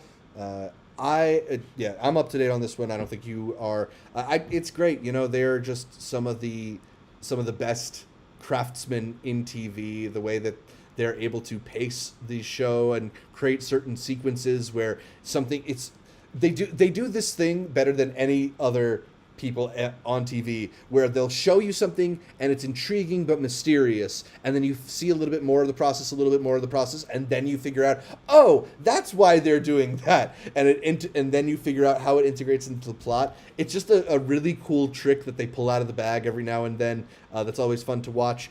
I'm a little surprised how much it feels like they're sort of spinning their wheels, given that we are so close to the end game. They did give us the end of one of the main characters earlier this season, but since then it's been a little bit like, all right, what's the next step here? What's the next shoe to drop? Not that it makes me think any less of the show, because it's just one of the best made shows ever. They've been doing a great job with just the community. The amount of memes I see for Better Call Saul that pop up in my timeline or everywhere that I go, I don't get them.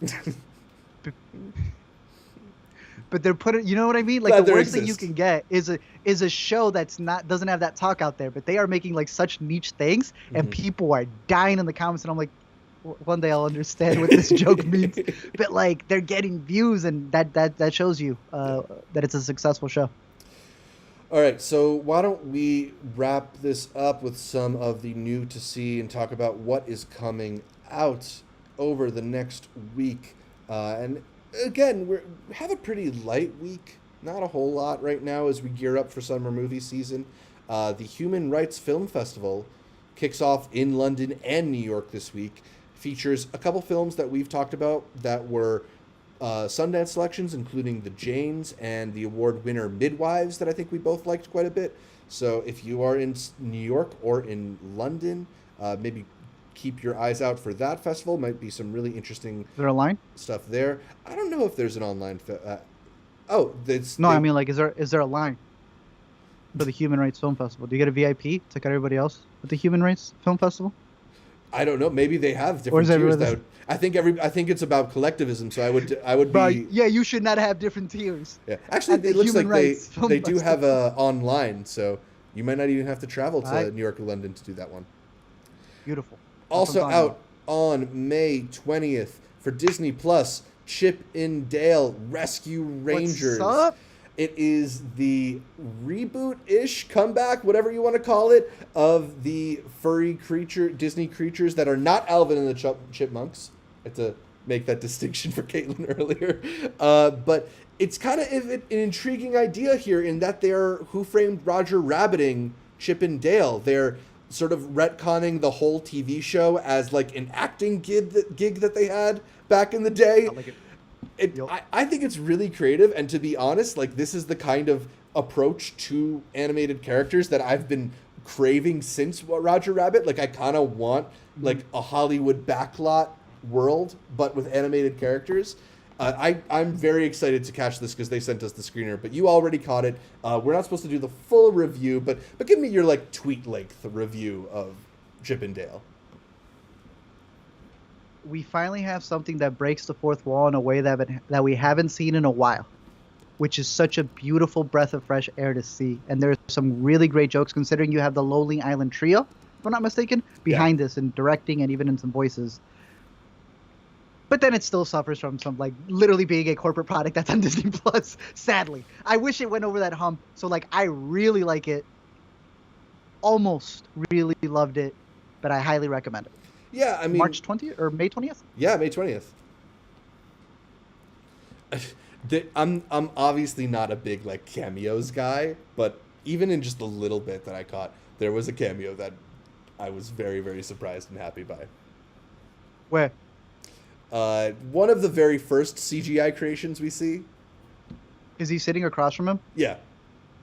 Okay. You know who voices that guy? No. I'll tell you after, bro. Okay.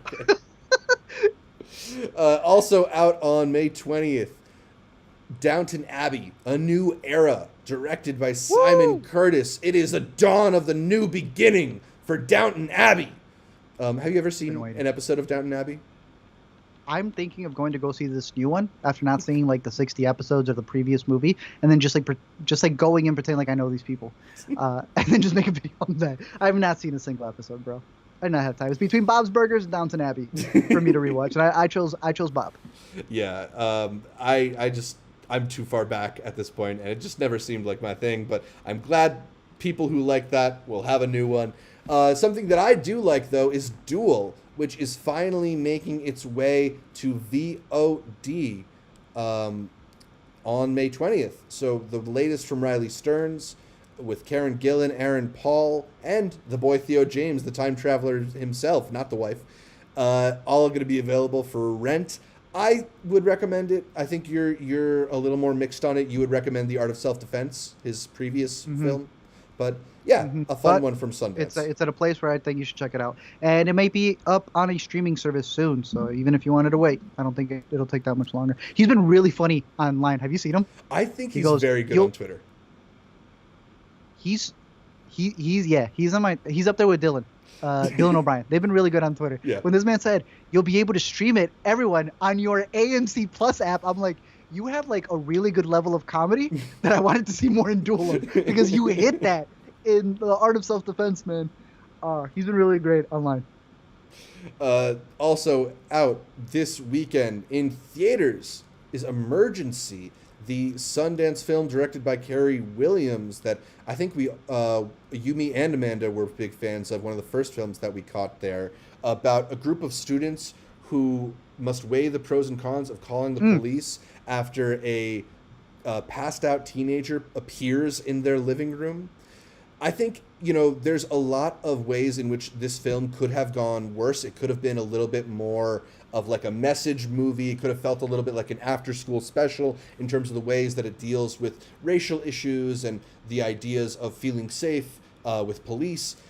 But I think the film manages to skate a line of authenticity and humor that makes it worthwhile. Like the questions are always the questions of what are they going to do are always hard enough to answer that I felt like I was with them on their journey and never really like annoyed by how they were handling the situation, if that makes sense. It struck the right tone. I thought it was like right there. I could feel the message coming in, but what held it together was their friendship. And in particular, the performance by the star that is RJ Cyler. RJ, getting some love. He's very good in this movie. Very good. Yeah. Another Sundance selection from 2021 is Fire in the Mountains. That is out in limited theatrical release. A really interesting documentary. Also out in limited release in theaters is Hold Your Fire. This one's also on VOD. A documentary from IFC Films. Oh, it was at the Critics Fest, Chicago Critics this past week, which, if y'all are in Chicago, definitely go check out some movies there. Love, Death, and Robots returns for a third volume, not season, over on Netflix. The collection of animated shorts, a grab bag of tones and ideas. The first season, I think, got a lot of traction. People really responded to it. It was good. I didn't catch the second season. You thought it was not as successful. I thought I had seen it, bro. I think. Like they dropped the ball that bad. I don't think anyone is looking forward to 3, and I wonder with all the stuff happening behind the scenes, the animation team is not looking great over at Netflix. I always thought they had really good animators for these. They had really good budgets, and I feel like they're ready to put this out to the pasture, man. We're going to get Marmaduke 74 before we get a Love, Death, and Robots season 4. Man, I am not encouraged that Marmaduke is in the Netflix top 10. I am not either, Zach. It's over. It's the beginning of the end. Yeah. Probably Anyways. the release I'm most excited to see in theaters this weekend is the latest from Andrew Garfield, Men, written and directed by Andrew Garfield, starring Jesse Alex Buckley, Garland. Rory. What did I say? Alec? Andrew Garfield. Did I say Andrew Garfield? What's Yeah, I like Andrew Garfield too. What's going on with my brain?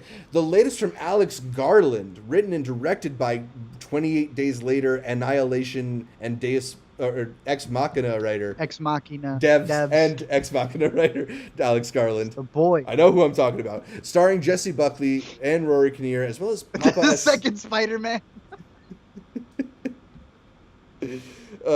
Nominated for Tick Tick Boom. You have seen Men. I have not seen Men. I'm jealous. What'd you think? It is the most disturbing of Alex Garland's feature films. Look, I'm not going to say it's my favorite. I'm actually going to say that this, if you thought any of the previous ones were the most difficult and not ready for an audience, remember, Paramount sold Annihilation because they said it was going to be too smart for audiences that they gave it to Netflix. Woo! This is way past that, bro. I don't know how to put it. If you're a fan of Annihilation, if you're a fan of Ex Machina, know that this is even... I don't even know how to put it. Darker, more grim, and like I said, way more disturbing. I don't think it's going to be everyone's cup of tea. I was still fascinated by it, but I may really like Alex Garland is in my top. Like that's anything he like. I'm gonna go see it again. I don't even know if I should recommend people to see it once in theaters, only because I know that it's not gonna. I don't think they're gonna like it. They're gonna come up mad. Do you feel like... I'm just being honest. I'm looking out for the audience, man. I mean, that's the classic A24 move, is put out a movie that is not appealing to a mainstream audience, but make the trailer intriguing enough that it will get some mainstream audiences.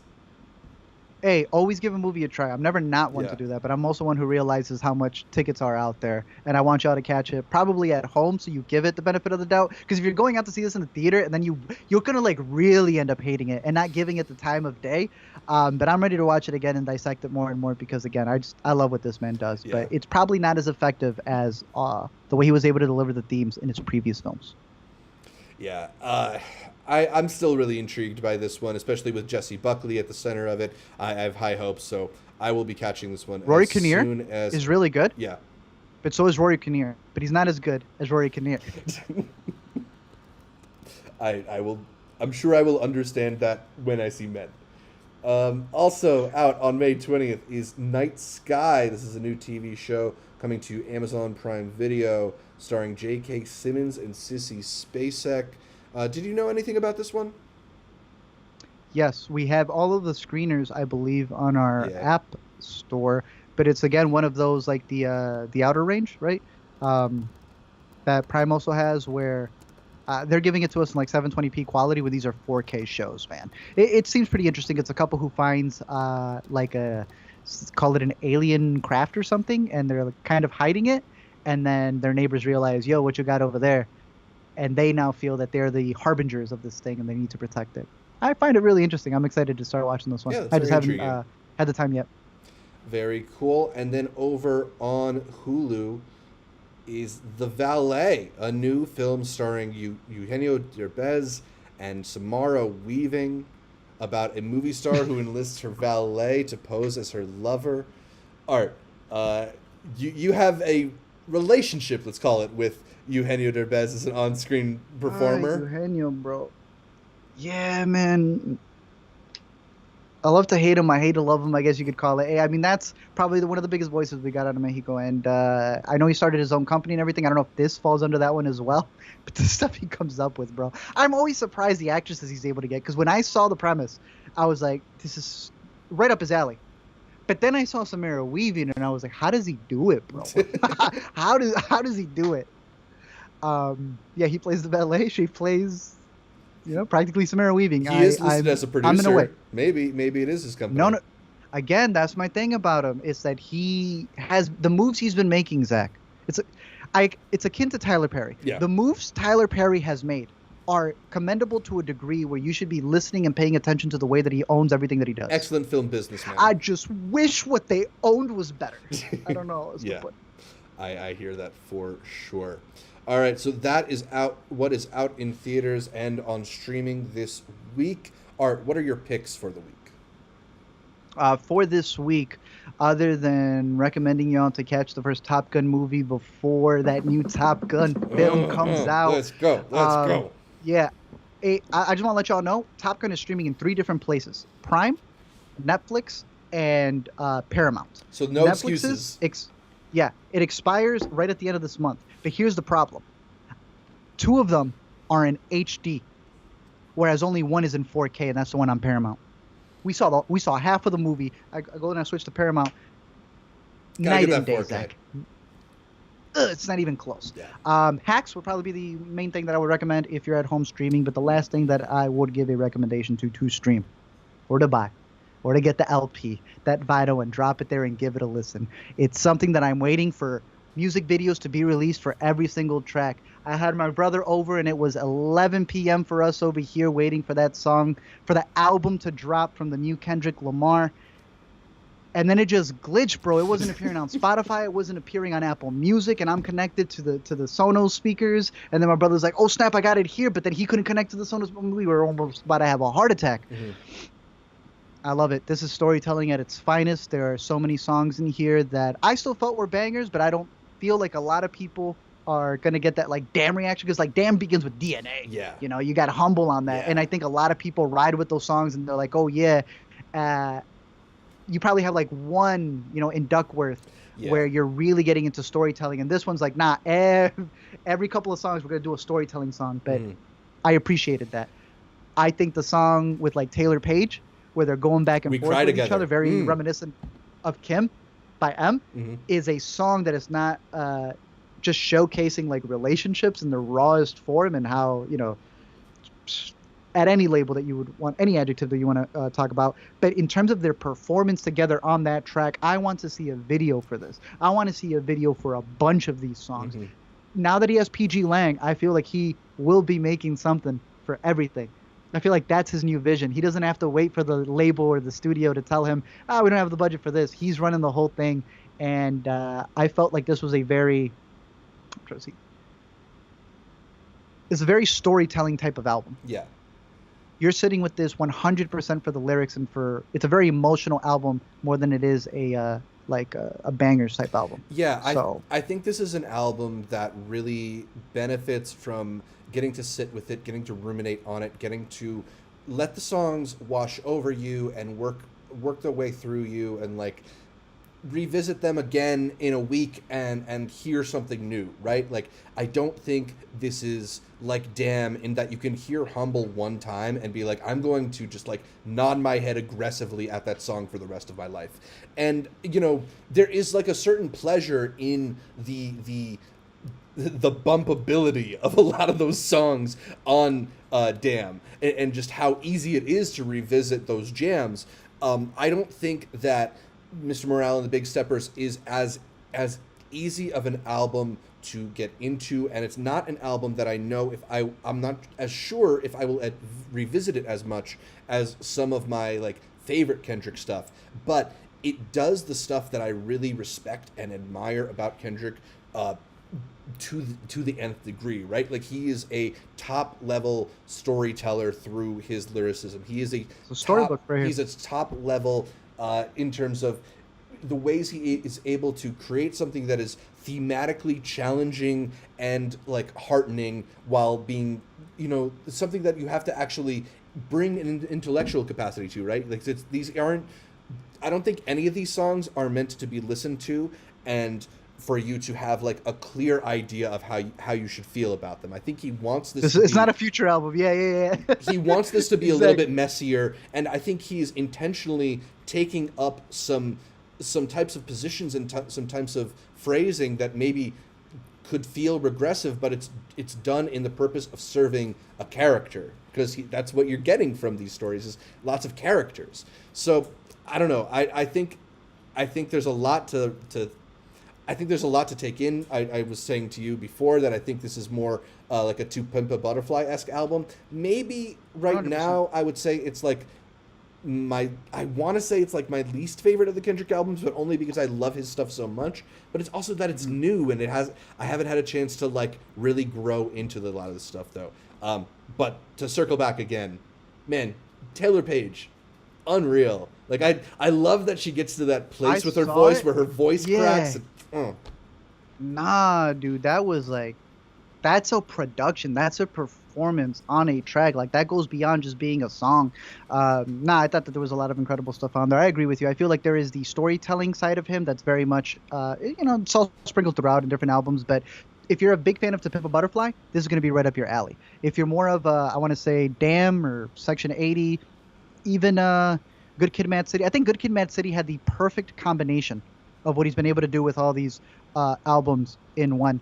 But I still really like it. I love, as he said, he chose himself. He's not your savior. He's there to do what he needs to do. I just like it as another chapter in, like, when you have them all combined at the end. Yeah. This was the point where he just decided to sit down and tell you a story. But you're also dealing with people who've been waiting 5 years, and I think he should follow it up with an album full of bangers or a bunch of features to remind people, like Cole has, like Drake has, hey, if we're the ones who y'all are always mentioning in the top 3, then I got to go compete with these other people. I think in terms of an album, he's definitely gone against these other two. Mm-hmm. Kanye, if you want to add him in there. But they've been giving you a lot of like hits and bangers that people really want from him. Mm-hmm. And I think there's some in here. I really like Silent Hill. I really like, I think N95 is pretty good. And I really like Father Time. But I think he needs to give people a lot more DNAs and humbles, which is what they're wanting. And I think he could bring it. Well, so that, no more 5 years, damn it. That's the thing that I think is another intriguing question is like what do you expect from Kendrick going forward? Because there are some people who think like this is maybe the last album we're getting from him. Or, I mean, I just feel like he's such an artist that I would be very surprised to not get more material from him in some capacity. But maybe that's not an album. Sure, but I feel the break is over, and that's the last time we're going to get that big of a break from him. I hope. I want to bring up just one last thing that I thought was a really interesting observation from the Musa Okwonga piece on the Kendrick album. And he said that, so while Stormzy's saying heavy is the head that wears the crown, he sounded like someone who was ultimately happy to wear the crown for a long time. Kendrick sounds as if he's almost desperate to remove it. And I think that's a really interesting observation that like Kendrick has been on that podium for so long, not your savior. and has been so conflicted about that role and what is thrust upon him by being viewed that way. And he definitely sounds like somebody who is tired of being held in that certain regard, at least in some capacity. It's beautiful, man. Yeah. I'm gonna keep listening to it. I'm gonna be listening to it, and I can't wait for all of the visual accompaniments that come with it. Absolutely. I guess, I mean, just quickly, I guess I'd throw in my picks for the week are Marmaduke. Chip and Dale Rescue Rangers. Oh, please not Marmaduke. I'll give another shout out to Duel, a movie that I really enjoyed. Shout out to Men, a movie that I'm excited to go check out. Julieta in the chat is mentioning that Everything Everywhere All at Once is supposedly on VOD tomorrow. So if you haven't had the chance to catch one of the year's best movies, then Zach, it's going to be easier than ever. Zach, The Northman is out to buy right now on digital. Yeah, man. That's super depressing, man. I mean, I'm glad I'm going to watch it again, but I wanted that movie to make a lot more money than it did. Go watch those movies. Go rent those movies on VOD. Don't torrent them because they deserve your money. Go torrent other movies, not A24. Y'all who have A-list, y'all should have your A-list, and if you don't have a movie to check in, just check into those movies. Yeah. I don't know at this point, Oh man. What else is there? Do we have anything else we need to hit before we wrap this up? From all the other stuff? No, I think that's pretty much all of the stuff that we have in terms of the picks for the week. I don't know if there's any other big releases coming out. Yeah. I would say if you're interested in seeking out men, seek out men. Just know. Whatever that means to you. Whatever that means to you. Yeah. But no, I think that's pretty much it. All right. So that's about all for this week's show. You can catch more from me, Zach Shevich, by following me on Twitter, Instagram, or Letterboxd at ZShevich. That's ZSHEV as in the Valet, ICH. And check out my YouTube or TikTok channels, youtube.com/multiplex show. I don't know how to do it on TikTok. Art, where can people find more from you? You can find me at LME Explain on Twitter, on Letterbox, on YouTube. How do I always forget what I'm on every single time? But it's pretty much because I'm just going to be catching everything that's coming out in theaters and coming back here every week on the Intercut podcast. You can listen to every episode of the Intercut podcast on iTunes, Anchor, Spotify, whatever your favorite podcatcher is. I happen to like Overcast. I think it's a really solid one for your listening needs. And then also, if you're only listening to the audio podcast, check out the video feed on youtube.com/IntercutPod, where you can watch our bright smiling faces as we break down the latest in entertainment. Find new episodes of the Intercut weekly must-watch streaming on our YouTube channel every Monday at 3 p.m. Eastern. Yes, sir. And please leave us a comment, like the video, consider heading over to iTunes to give us that much requested 5-star review. Shout out to, I'm going to figure this out live. Shout out to, oh man, do it. Shout out to Russia. Do it. Russia? Shout out to the people in Russia okay, who yeah, are sure. watching. There you go. Thank you for fixing that. Podcast. Shout out to the people of Russia, not the governments of Russia. But yeah, I guess shout out. And we're 2 5-star reviews away from 100 of them. So come on, we're so close. You got to push us over the edge there. Thank all of you though who are listening to the show. Follow our Facebook, Instagram, and Twitter pages. All of them are at IntercutPod. Also, check out patreon.com/IntercutPod to support the show for as little as $1 a month and get access to early episode outlines and our monthly Google Hangouts, as well as the private streams on our Discord. Get updates throughout the week on our social media if you want to hear movie opinions other than on Mondays. And also, make sure you check out our latest recorded episode, the Intercut Awards, where we look back on our favorites from 2021. Yes, sir. The best production design, the best song, the best acting performances. We went in on every category and even got a lot of help from the Intercuties. So shout out to all of you who sent in videos. Shout out Harshal and Anna and Sean and Josh and Connor, and shout out Chase. And I think I'm forgetting Ricky. And I hope I didn't forget anybody else. But if I did, shout out to you too. Thank you so much for continuing to catch the show. And until next time, watch everything everywhere all at once. And don't torrent it.